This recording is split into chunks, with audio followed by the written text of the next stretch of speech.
My whole goal is to make sure you have success. I want to steer you in the right direction, and I think it's an incredible opportunity for you. I asked you kind of as a lark, could you give me 30 minutes and you send me back about 40 hours worth of work. Some of it may have been AI generated, but it was really good. And I'm very impressed and thank you very much.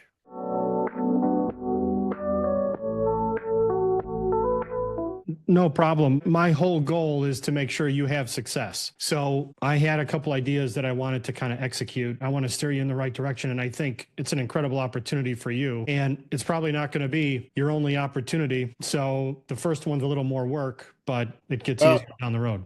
it's one of those weird things that I kind of fell into. I've done some more research kind of based on what you sent me. Looks like this company's not very old. Their value proposition is pretty good because it's geared to lifestyle as opposed to just features and stuff, which I really like. And it fits sort of my mentality. All of their videos, they don't have anybody that's actually working and doing things like I am. I love your idea of being their ageless ambassador. If I could be their ambassador, that would be cool. Now, it might involve a lot of work. I'm not sure I'm ready to do all the work though, I do talking head videos. I've not done a whole lot of vlogs, where I'm riding around. I would approach this as an opportunity to understand what they want and what they need, because there's no sense in trying to guess. So that's why I did this work, because I wanted you to get a little bit of understanding about them as a company, which I knew you had kind of done some research, but if I want to try and get their business, this is some of the things that I would do. So that's why I'm giving this information to you,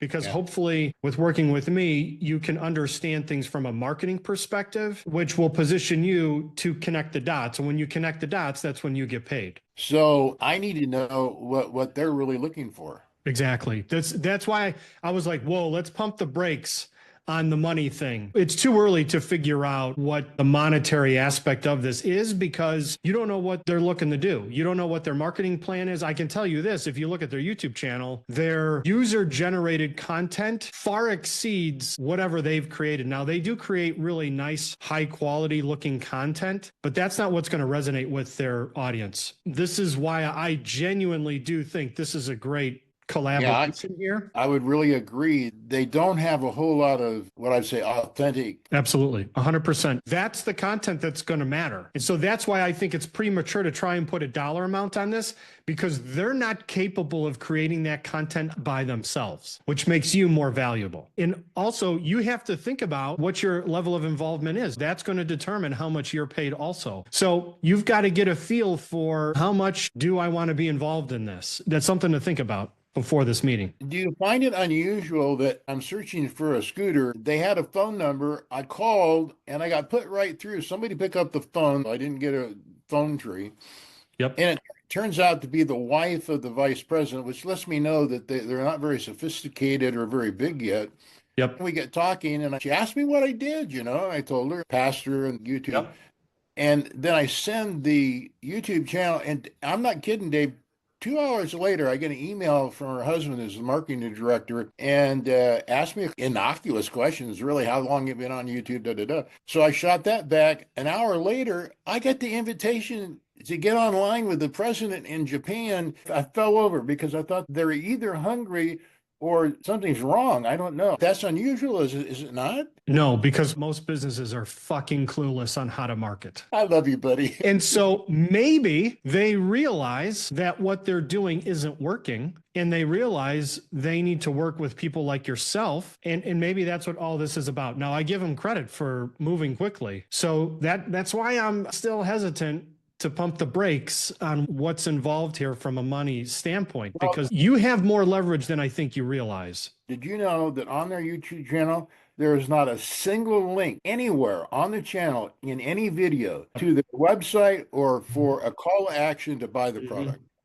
That's good. I'm glad that you can recognize that. I want you to have this information so that if the opportunity presents itself, you can pounce on it to say, well, I really think if we have more user-generated content, that will relate more to your audience than what you've been doing. And this is what I specialize in. Like, no one's more authentic than you. And I think it's really important that you mention how quickly you've had success on YouTube, but that's a result of you being able to captivate people for what, over 40 years? Yeah, Naturally, right. it's a natural skill for you that they're not going to find with other people. It's going to be very rare, and it's going to cost them more because chances are that person might be on YouTube or on social media longer, has a larger audience, which means they're going to want more money. So, it's still got to make sense for the business. So it's really a great opportunity for both of you. What do you think they might be asking me?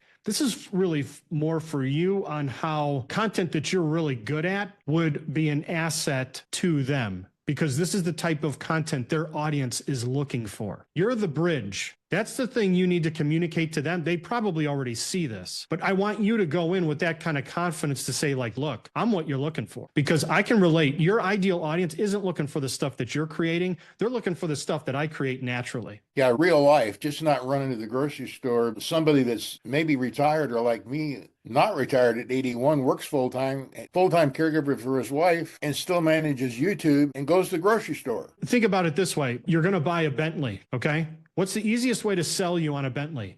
I'm going to tell you that this is a luxury car, or I'm going to get your butt inside that car where you're going to smell that leather. You're going to touch all these controls that feel so nice and everything. That's what luxury is. So showing you using this, okay, and if it's easy for you to take it out of your car and to set it up, that means more than this thing is lightweight and it weighs 40 pounds. Right. If they can depict you using this easily, helping your wife, like, that is demonstrating the product, not telling people. And thus far, they've just been telling people about their product. And that's the difference. And that's the kind of content that resonates with people. They have figured out, I think, their why, which is creating a lifestyle brand, but they still emphasize features and benefits. Yes. And that's what every other scooter company does, features and benefits. And to stand out, you've got to do something different than just that. Right, because that's what everybody's approach to marketing is. They just talk about the product. Like, that is not how you do it. But if you can craft social media that makes your audience feel like you understand them, that's how you show people business. You can't tell people things. You have to demonstrate it. So it's totally different. And people don't get that. They're going to be out here on this following weekend with some pop-up events. Yep. When I have the meeting with them, if they're really interested, maybe they'll give me one while they're here, because I've got to experience one before I can really talk about it. I know for that. sure. I mean, I think it's great if you can visit their pop-up, because that will give you feedback into how they're presenting themselves, but more importantly, how the audience is responding to the product. That's what you're looking for. Are people blown away by this thing? Or are they kind of like, oh, it's still $4,000. I ain't got that kind of money. If I was in your shoes, that's who I'd be watching. So how is the audience responding? What's their process? Are they getting these people's contact information? Like, how dialed in is their sales process? Does it seem like a sales process, or is it really well thought out and people are excited and are buying this thing? Like, I would be more focused on the audience, because in essence, that can give you more ammunition. So basically, I need to go down, do reconnaissance. Think about it. You're a detective right now. That's all you are. When I want to try and get business with a company, I am 100% nothing more than a detective. I'm trying to identify the gaps, and I fill the gaps, and that's how I get the business. That's how you need to approach this. You need to go in there with your eyes and ears open and look at, what are they pitching? How are they pitching it? And how is it being accepted to the people coming here? And how are they creating a buzz about this? Like, that's what you should do beforehand. They're obviously investing time and resources into this. They've invested heavily into Facebook. They're all over Facebook. That's where they've been promoting their pop-up thing. I don't know how many people are signing up. Obviously, the feedback is, for $2,000 less, I get this or that, Yep. So, yeah, they got some hurdles to get over, that's for sure. Yep, and that's part of it. The important thing is that they get the product out there. And from your own videos, the comments are absolutely gold. So if you're looking at that, those are the kind of questions you should be asking them point blank. Hey, people are saying for $2,000, there's a better option. What's your response? Their response is flat if they respond at all. I'm saying if you go there in person, you ask that question point blank to them and you want to hear the answer.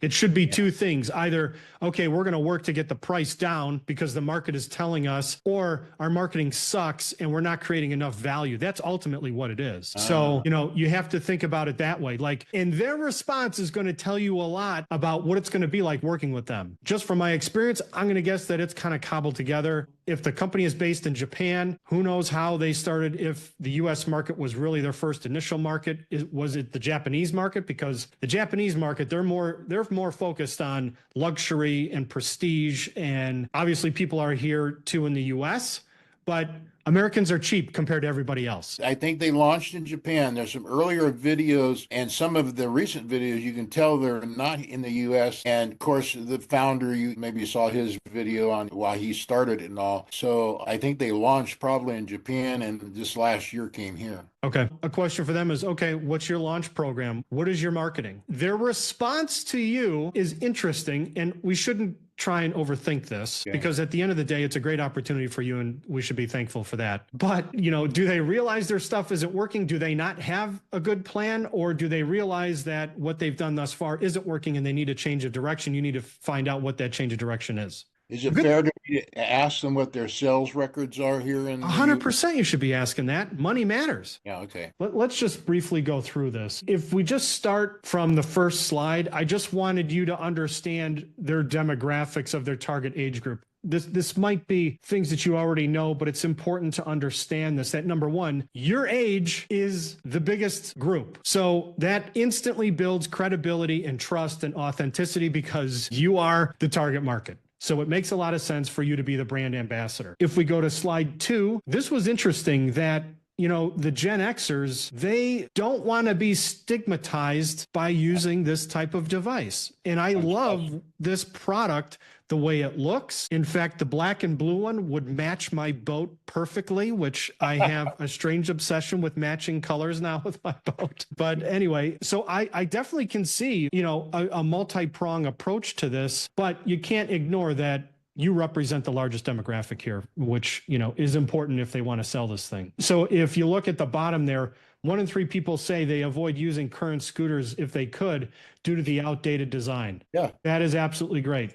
This just gives you sort of the overall group of who you're trying to appeal to, who they're trying to appeal to. And then the competition, it really does seem to fill a gap between people that need it that are a little bit older, as opposed to also people that are younger that could be using it. So it could be a great piece because, I think the vanity aspect of it in the younger generations, why wouldn't that appeal to older generations? You don't want to look any older, right? Okay, so if we go to slide 5, this is just kind of the preferences for their audience. They want it to be easy and convenient, portable. It needs to look good, lightweight. So these are all things that when you're thinking about content, these are themes of your content that you would create. If this goes through and you move forward, I can help you build all this stuff out so you understand the type of content. Truthfully, they should be giving you this, but I have low expectations they can. It's something you could bring to the table. Anyway, lightweight, and apparently this thing's pretty quick. It has a pretty long range compared to the competition, which is great. I don't know how it's really that comfortable. It looks like it's kind of almost like a hardtail Harley Davidson with no suspension, right? Any thoughts on that? Yeah, that's something I want to check. I found a promotion where they say that the backrest is not a backrest, it's lumbar support. So this is not made like a regular scooter that's got a whole seat like my office chair. My wife's scooter, gotcha. that's the way her chair is. This is different. Okay. So I wonder, will there be other options down the road? I would imagine that impacts the weight, its portability, easy to use. So, maybe people that aren't going to be throwing this in and out of their car, there's another option for them. Well, for a lot of people, like with my wife, it's get her in the car, go to the doctor's office, go 200 yards, come back. And so she's not in that chair very long. Okay. Yeah. So, Yeah. Makes sense for sure. So next slide is just positioning yourself as the brand ambassador, but you have to get comfortable with this brand. And for you to represent the brand, you need to understand what are their sales goals? What is their marketing plan? We want to make sure you're set up for success. I can relate to this with customers that I've had in the past where they've hired me to promote things and I've overwhelmed their fulfillment department and it was counterintuitive. So you want to make sure this is something that if you get them results, they can fulfill them. They can deliver. Wouldn't that be a riot? People don't realize that most businesses are horribly run. So go in with this thinking that it's not well run. I'm not trying to be cynical or anything, but the more prepared you are for that situation, the better off you're going to be. So the problem is you can hire a spiffy marketing company that can create your website and your presence, and that may not have anything to do with what you really are. 100%. Yeah. 100%. Because ultimately what matters is the market. And I actually, down deep, Dave, I have a feeling and a suspicion that that's where they're struggling. Yes, 100%. It wouldn't surprise me one bit. Everybody thinks that these big companies with big money behind them are well organized, well thought out. Couldn't be further from the truth. I think you're going to get a sense for that either way, but I'm just trying to get you up to speed and like making a point and being dramatic. So if we go to slide 7, product demos, testimonials. Testimonials are the thing that they need. I think the day in the life vlog with you would be incredible. They do create great content. As far as from a quality standpoint, like a photography standpoint, I would love for them to have a crew following you along and create that type of content. I think that would be fantastic, where they get the authenticity of you. It's less work for you because let them do all the editing and mixing and all that kind of crap. And then your involvement there is that you bring to the table because you've had success on YouTube. And this is something that I could help you with, is to determine what is actually in those videos. Good videos, as you know, don't just happen on their own. Right. So it's almost like, you hear about someone wanting to control the messaging. That's exactly what you should be doing because it's your brand also on the line here. Yes. But if they have the resources from a production standpoint, now look at that. Wouldn't it be great if you were being paid $3,000, $5,000, $10,000 a month and you're not doing any production? You're just the star? Slightly, that would be ideal, yeah. Right. So let's go after that. Slide 8, if we look at just social media, the great thing is if they commit to a YouTube or video content, that obviously can be cut up for all the other platforms. So it's really the way to do it because they can get great engagement and reach on YouTube and then support all their other channels. But honestly, I think if they put all their eggs in the YouTube basket, you can make that case on your own. I think it's smart. When I did do some market research, it does seem like Facebook did come up as number 1. I'd have to do more research on that. I don't know if that's because they're already there, but I would do a deeper dive on their ideal audience to try and find out where that audience is going, the number 1 spot for research and information. Okay. What would it be for you? If you're looking for a scooter, where are you going first for information? Oh, I go online. I've got a store not far from me, Mobility City. I've already called them. I don't think they knew what it was, but he said, come on down. We have similar products, da, da, da, da, da. So you would go to the store? I look online. There's a couple of online stores. You put in a search, and so I use a search engine. I go to a place back in Philadelphia, one here. Yeah. So, because I've already bought mobility equipment from some of these people, I have some experience. Well, if I'm looking at this from a marketing perspective, that would be my first question for them. Why aren't these on these distributors of mobility equipment? Because they already have a captive audience. They're the ones spending big money on ad revenue, and they already are optimized for SEO. So that would be a question 100% to ask them. Why aren't you on whatever website you would use or go to for that information? And I'll tell you this, from a marketing standpoint, if I start with somebody, I am absolutely looking for those types of relationships because they're the most profitable. There's short-term and long-term wins with marketing. The reason why they're talking to you is because you already have a captive audience and they're assuming it's people of your age. So why haven't they done that from a mobility scooter standpoint? Maybe they have. I don't know. If we go to the next one, 10, event activation. Yeah, I mean, you're great on camera. You're going to be even better in person. So this is why, hey, come out and meet Mike. You'll be at these events shaking hands you're the talent. You're the connection to people. If they get your content out there, this is a fan base for you. So, absolutely, I think the live events and even based on what you just told me, that you're going to go down the street to the store to see this thing, they need to get their butts out there and start pounding the pavement. Yeah. So like, do you want to be involved in that? Like these are things, if you do, that's more money for you. Yeah. Next one, the slide 11, market in the audience. These are questions for them. Who's their primary target audience right now? How do they see my audience overlapping? These are important questions that you need to ask them. You need to get inside their head. So what is their key brand values and messages? The reason why that's important is because we're setting them up to fail with this question, because I already know what the answer is. It's going to be focused on their own needs and wants, not their audience. It's not talking about the benefits enough.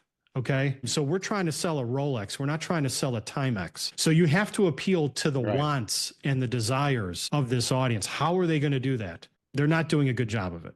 And then what are their campaign goals? What are they expecting short-term and long-term? What is success? Is it sales? Is it just straight up sales? What they should be doing is focused on growing their audience and also sales. You need to understand what their goals and their objectives and what they're expecting from you. That's going to tell you a lot right there. If they fire off what their goals are and how you fit into them, or it should be easy for you to connect why you would be attractive for them, that's going to tell you how well they have their shit together. Okay. I don't think they're going to answer it well, but again, let's just see. So KPIs, that's key performance indicators. That's what that stands for. It's a fancy way of saying results. Key performance indicators. If you drop that on them, they'll know you're serious. So tell me what your KPIs are. Engagement, conversion, brand awareness, likes, shares, conversions, those are KPIs. Okay. What's most important to you? And, how are they tracking these things? You would be amazed at how people don't track things. These seem like very simple questions. Let me tell you, these are extremely hard-hitting questions that most companies cannot answer, or they're embarrassed to answer. They seem simple, but trust me, these will make people very uncomfortable. And I'm guessing it's going to make them a little uncomfortable. That's why I'm having you understand these, because it's going to position you as someone who really understands the market and why you're a good asset for them. Because you're going into this knowing you need to get them results. Yes. All right. We know why YouTube works. Slide 12. We don't need to go into that. This is slide 13. This is something you should think about. And I wouldn't think too much about this now. I would think about this more afterwards. Once you get a sense for the company you're going to see, do you have the same values? So if they ask me what my fees are, I said, too early to talk about fees. 100%. Let's find out if we were a good match. Whoa. Yeah, let's slow down here, honey. I don't know if you're the right one yet. Yeah, right. Very good. Because that's the goal. If you're just looking to have a good time, that's a different kind of conversation. So information to present, be familiar with your analytics. The real silver bullet here for you is how you've been able to monetize your channel. And I don't know if you have, and I don't know if that's really been your focus, but this is something to think about down the road.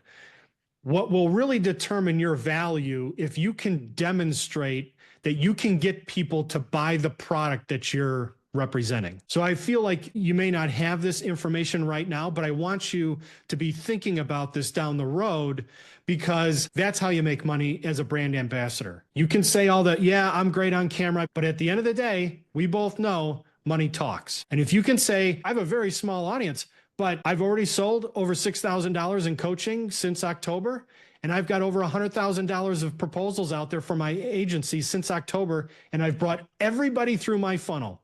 They've either joined my YouTube channel, they've joined my school group. So once I have those signed contracts, I can say, hey, I've only got 200 subscribers, but I just got a $43,000 contract for my ad agency. Yeah. Very good. Right. In this scenario, I think you're looking for them to understand that it's really not about the numbers. It's about the quality. I was saying this to people before YouTube, especially talking about email marketing. I would rather have 100 people on my email list that I know are going to spend $2,000 a year with me, as opposed to 10,000 people that aren't even going to open my email. So it's the same thing, really. All right. Slide 15, brand story. This is taking really what you stand for, the brand that you've built, and how you can collaborate with them. Honestly, I mean, it's such a great theme. It could be applied to so many products. Yeah, well, this product especially, if you ain't dead, you ain't done. Here's a good way not to be done with life and done with mobility. And, and I like Rolls-Royce stuff. I'm a knife collector. I'll drop 6 grand on a pocket knife. I don't get them from the hardware store. And so there's a lot of people out there that are imaged. My wife hates her scooter because she doesn't like the way it looks. There you go. I look old. Yes. So there is a vanity part to this that I think is probably stronger than most people would admit. Yes, but I don't think most people think about it that way. But this is why this is a luxury item, and this is why I used the reference of a Rolex previously, because a Rolex can do the same thing as a Timex, right? Oh, wait a minute, Dave. You hit on something really important. So this is not just a scooter. This is a luxury item scooter. This is 100%. between a Chevy and a Rolls Royce. 100%. 100%. Totally different buying experience. You can't worry about what the price of it is. You need to understand the logic behind their audience's reason for buying. Because see, like when you say you buy that $6,000 knife, okay, that's not a need, that's a want. Yes. And you get stimulated when you purchase that knife. And that's why you do it. Maybe they got a 10-pound version. Right.